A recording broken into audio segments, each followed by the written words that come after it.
Hello! Bl'Art here with a bouquet of thoughts and feelings. The Aerith intersecting Wills Shinryu fight. We're bringing... Ooh. Well, that's not a whole lot of damage. Uh-oh. We're bringing a team of Faris, Gladio, and Setzer. Before we get too deep into it, be sure to hit that like button if you want to support the channel, and hit the subscribe button if you want access to community post character evaluations, which I post, shortly before every banner. You can, of course, ring that notification bell and leave a comment down below as well if you want to really complete the YouTube algorithm quadfecta. Is that a thing? I don't know. Four-peat? Anyway, what we got going on here? We got some Griffins. And they have the elemental lockouts. They're here. They've arrived. The proper elemental lockouts are here in force. So Faris, with her triple element kit, mostly water, the most common element in the game, is not a great pick for this stage. That being said, I like Faris, so here we are, making life choices, trying to deal with the consequences of my actions. But it's okay, because Faris has a good friend in, not Gladio, although, damn, that animation looks awesome. Damn, it looks so good with the C90. Anyway, Gladio is really good. Setzer is here to provide that sweet fixed dice buff in order to give us the cool rainbows, the Skittles. I don't think anyone calls them Skittles. That didn't catch on. I tried, but it didn't really happen. The rainbows. We get the rainbows. And that's what we need here, because if they're going to be taking 1 damage from everything Faris does, we'll just max that out. This fight is, it's not super duper challenging. If you no-turn it, it's basically free, except for the fact that the boss's force time makes them immune to HP damage. So you gotta kill them before then if you're doing some kind of rushdown thing. And if you're doing some kind of defensive off-turn team, you gotta be aware that they're gonna be spamming debuffs once they go airborne, which they do after 40%, as you can see there. I'm pretty sure 80% is just a stat increase, so they don't have any threshold mechanics. And they only have the one force mechanic, which is they go flying, and they start spamming debuffs. We brought a little ace in the hole, though, which you may have already seen me pull out. The Hope Call. Because the two components of them flying are they spam debuffs on you, Bane, which is really annoying. It makes you not able to gain Brave, and I think it does something else too. I forget. Basically, it just really shuts you down. And an unframed Charm debuff, which just makes you skip your turn. That's annoying. So we got a couple of tools to deal with that. Tool number 1 is the Hope Call, which it kind of gives us a pseudo ribbon to keep the charm from affecting us. And it also, very critically, reduces the Brave damage we take, because they spam HP attacks when they're flying like that. And Gladio's a tank, but his two friends aren't, and they can't survive, AoE HP attacks every turn, so this just makes it a little bit easier for us to survive the onslaught. So thanks, Hope. The other tools tools that we're bringing along are Yuna, shocker, really handy there, and Lena, which will be super handy during the force time to make sure that we're not suddenly losing all of our damage due to Bane. Whoom! Into the sky. There we go. But yeah, I mean, that's kind of the entire fight, really. When they're in their force time, I think they also apply the debuffs and they become immune to HP damage, which is kind of annoying. Unless, of course, you use Aerith or Charlotta. I think those are the only two force attacks that don't use Brave damage at this point, but I could be mistaken. Anywho, it's time to set sail on the high seas, so to speak, with the weakest force attack of all time. I mean, technically Aerith's, doesn't deal damage, but that was kind of shameful. I'm pretty sure, yeah, Setzer did more damage with his LD before the force bonus kicked in. It was pretty bad. Anyway, it's okay though. We're here. We're gonna be adventuring with this water damage out the wazoo between Faris and Gladio. That's a lot of off-turn water damage, which would be dealing 1s if it wasn't for Setzer. So that's what a dumb thing to do. What a stupid thing to do.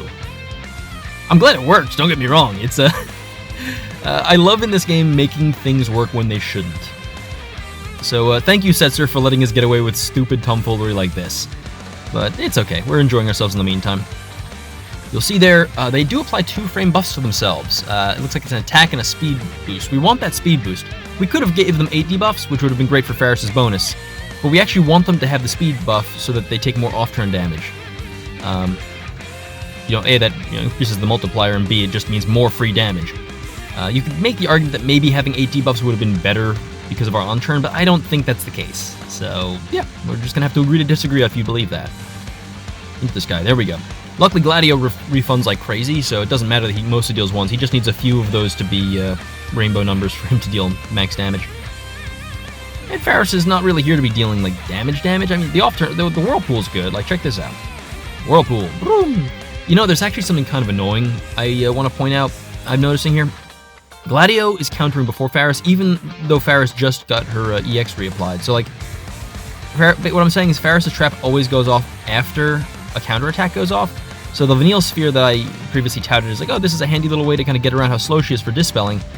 If you have another off-turn damage unit on the team, they're probably breaking the dude before Faris is going to get to break them, which is a little disappointing given how handy Vanille Sphere is on most off-turn units. It's okay, though. Maybe I'll run a team of, like, just Faris as the off-turn unit. That definitely won't bite me in the butt. I might have to, honestly, for certain situations if it's, like, Setzer Faris. The reason, by the way, I should notice, there's another option you could use besides Setzer if you want to try to bring Faris here. You can bring Charlotta. I chose not to for two reasons. One, kind of critically, Faris' off-turn battery from the Whirlpool is based on how much Brave damage she deals, not HP damage. And so if you want to actually get battery off that, which I did, you want to be using Setzer to get the max Brave damage as opposed to Charlotta, who just uses battery to fill up your HP damage. The other reason is because Charlotta has a really good FR, and it felt kind of stupid to bring a really good FR in order to enable a less good FR. It just didn't seem to add up to me. Oh, look at that damage. Ouch, that was tragic. So that's kind of my thought process there. So, I mean, if you're just trying to clear the stage, you probably shouldn't bring Faris. But if you want, like, that sweet bragging right of, oh, I beat the stage and I had Faris on the team, I guess Charlotta is also a way you could do that. God, what a bad idea, though. What a just generally bad move to use Faris on the stage. It's okay. We're 3 months of elemental lockouts. This will definitely not get exhausting. Definitely gonna look forward to trying this for every fight. No, I'm not going to do that. I'm probably gonna once or twice here and there. And then we have plenty of other units to bring that aren't locked out for 3 months straight. I still have time to shine when we're back. Gladio with the cool million damage EX, you'll have to see it. Oh, nice. Setzer happened to be slightly ribboned because he still had one turn left with Lena. That's nice. He gets to avoid the charm. You'll have to see that. Faris did get, or not the charm, the Bane. Faris did get hit there by that Bane, so that's kind of annoying. She'll have to spend a turn, you know,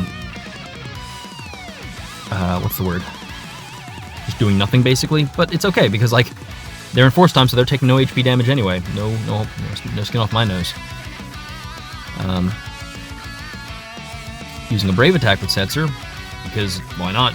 Not again. I didn't want to delay them. I didn't want to use freeze. I didn't really want to press any button but his Brave attack, so there we go.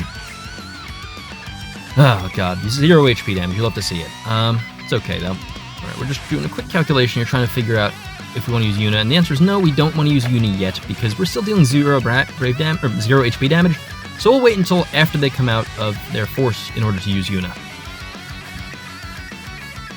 Go ahead and decide. With Faris, I've noticed her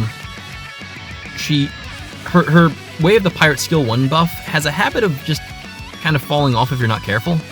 6 turns feels like a lot, but it actually kind of ends up not being a lot in practice just because you're trying to, you know, use her LD and her skill 2 to dispel and her EX to recharge, and she only takes like 1 turn every 3 years. So I try to use her skill 1 whenever there's no like clear, obvious answer for what I should be pressing, just to make sure that that buff is still kind of present, because that's where we get like our enfeeblement up and our HP damage, and you know, it's a good button to have, a buff to have. I guess in theory I could let it fall off, and maybe I think that might maybe turn her base attacks into non-water attacks, but that's dumb. We're not doing that. There we go, delaying, and the reason we're delaying is because we don't want them to apply a buff to themselves. Or not a buff, we didn't want them to apply a debuff to Faris before she gets a chance to do this. Boom. Alright, slightly better than the first one. Still pretty rough. We have just over a third of their health to go, which shouldn't be too bad. I mean, we took great advantage of the Brother Summon doing that gigantic chunk of damage that it does when you summon at the last turn of force. That's a bunch of ones. A bunch of ones. We really need to get that, There we go. There we go.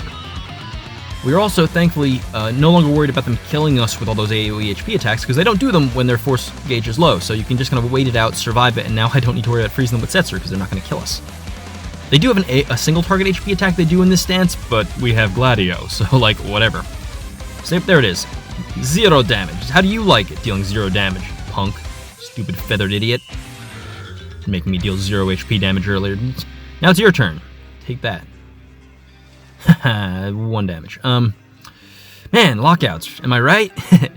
It's okay. We're doing just fine here. It's the intersecting wills. Those tend to be a bit on the easier side. This one actually is pretty decent, I think. It has enough mechanics to challenge you if you bring a, you know, like a B-level team. And if you bring an A-level team, you just kind of blow through it without it being a problem.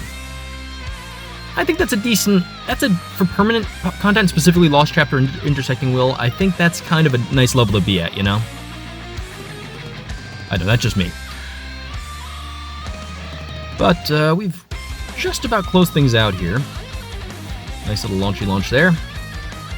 2 million damage sets are hit. We'd love to see it. And now Gladio's going to go ahead and bring us home with a bunch of counters and a bunch of traps. So bring us home, Gladio. Here we go. All right. It's working. It's working. This is all coming together. We have 2 turns left on the force. This is going to work. So even if these counters and traps don't kill, we have 2 turns of dudes with, you know, decent attack to bring us home. So, all right, Faris, big LD. She gets the big refund in between each hit, so we don't have to worry about how bad her damage is. Setzer can go ahead and dive bomb to this'll. Okay, here we go. Bring us home, Setzer. Gladio? They survived. All right, this is going fine. This is fine. This is okay. We're not worried. Everything is just fine. This is exactly how I intended for this to go. This stupid jank team. Exactly how I intended for this dumb squad to play out. Not even the trap. Not even the whirlpool can do it. Thanks, Faris. You suck. Jesus Christ. Anyway, thanks, Setzer. There we go.